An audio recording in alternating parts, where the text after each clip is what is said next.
Andito na kami sa Station 1.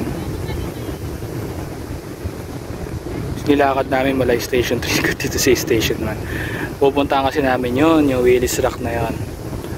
Magpipicture-picture kami. Nagpahinga muna sila ng konti. Ayan.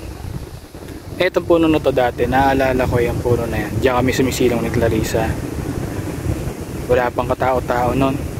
Para siguro sa isang dito, sa dalawa lang kami. Minsan may mga naglalakad, kaya tatlo-tatlo, dalawa-dalawa, foreigner. Yun. Diyan kami nag-i-stay, natatandaan ko yun. Pero hindi namin alam na Willis Rock pala yun. Hindi namin pinupuntahan. Ngayon pupuntahan namin. Mas maganda yung buhangin dito kasi, kaya pumunta na rin kami dito para ma-experience ulit yung pino ng buhangin dito sa Station 1 tsaka 2.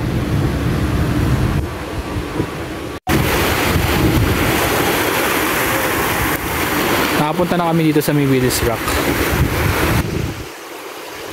Ayun sila Jeril, sila Arian, sila Julius. Pupunta sila doon sa taas, sa loob. Mag-picture sila.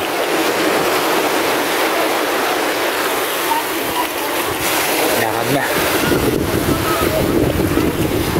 Taas nito, kakain na muna siguro kami kasi 11 na rin eh. 11:30.